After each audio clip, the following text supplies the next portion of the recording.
Siemano majstry, dawno nic nie wrzucałem, ale trafił mi się tutaj taki piecyk, jak widać Thermotop P, i podzielę się z wami moimi chyba trafnymi spostrzeżeniami, bo jest to dosyć rzadki model pieca.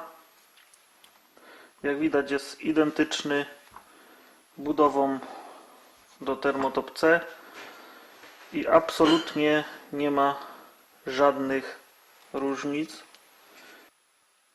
Jedynie różni się lekko softem w sterowniku. Nawet budową sterownika jest identyczny jak niektóre Thermotop C. Tutaj mamy sterownik Thermotop C, a na zdjęciu, jak widać, sterownik z P jest identyczny budową. I tak, każdy P, który spotkałem, jest analogowy.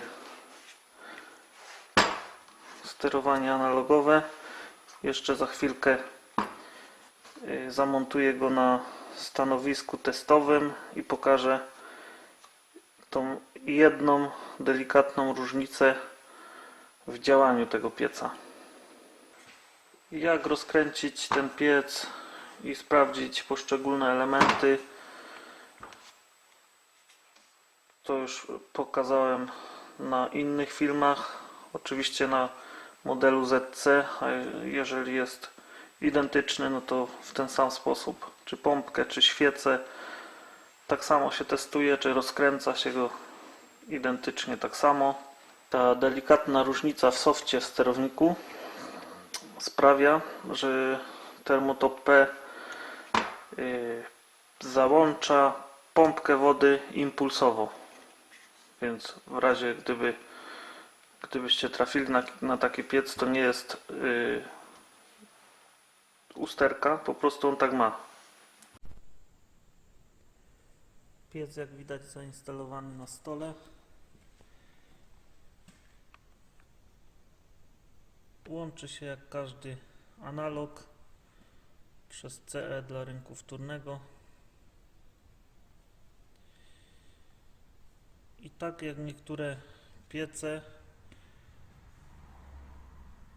tego nie da się uruchomić przyciskiem, tu jak widać, na podłączonej diagnostyce. Trzeba odłączyć diagnostykę, włączyć go i dopiero z powrotem się połączyć. Ale tu jest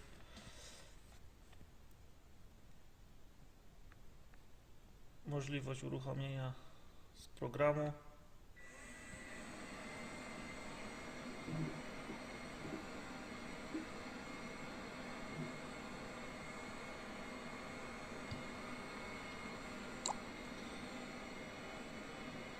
Piec uruchomiony, jak widać pompa obiegowa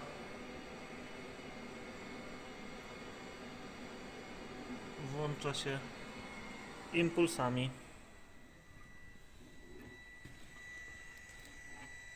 Pierwsze uruchomienie tego pieca po naprawie, więc może sobie gdzieś przykopcić. Temperatura bardzo szybko urosła do 62 stopni. Teraz częstotliwość włączania pompki jest coraz większa, dlatego teraz już ta temperatura będzie rosła trochę wolniej. Trochę przegapiłem moment. Przy 73 stopniach piec się wyłączył. Przy około 70-71 pompkę już włączył na... O, rozłączył mi się. Na stałe.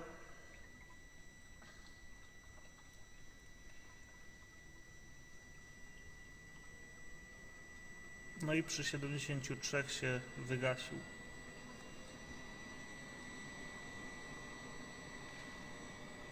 Teraz tylko chłodzenie i piec przetestowany.